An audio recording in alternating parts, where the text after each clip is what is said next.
All right, I think I got all the things over here that I'm gonna need. Here's my jar with the ring, the lid. I'm actually, because I'm putting this in my pantry, I'm gonna use one of my Tatler reusables.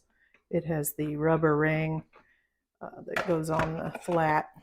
But of course, if you don't have those, you can use one of these. I just don't want to waste one. Save it for canning.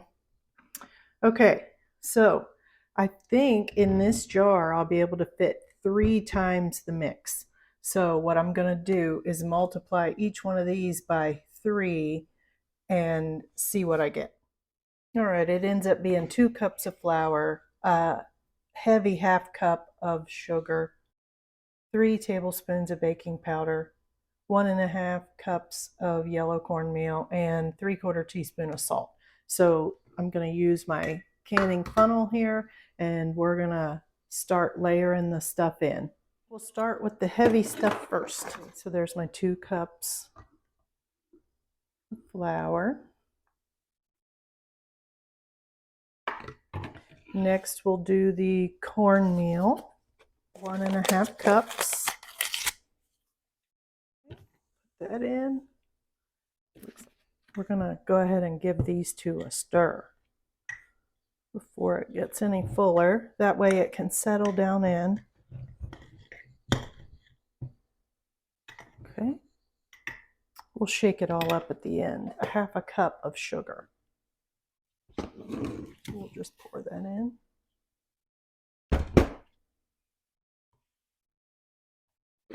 And again, we'll stir. Okay, the next ingredient is the baking powder. And that is going to be 3 tablespoons. Now, the recipe card does say to check your date on your baking powder, because that's as long as the shelf life of this mix is going to be. And so mine says March of 2023, which is why I'm making this and trying to use this up before it gets old.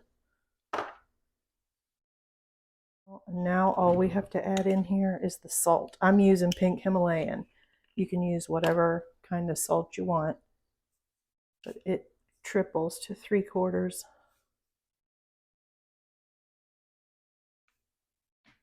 of a teaspoon. All right. I'm going to stir this up once. I'm going to put my Tatler lid on. I can still see a big chunk of salt. If you guys want more information on these Tatlers, I have a whole playlist about them. They're fantastic for when you can inexpensive things like beans, green beans, applesauce. And we're going to put it on the shelf. So to this, you'll take out 1 1/3 cups of the mix, and you'll add 2 tablespoons of oil or butter, 1/3 of a cup of milk, and 1 egg before baking in a 350-degree oven until golden brown.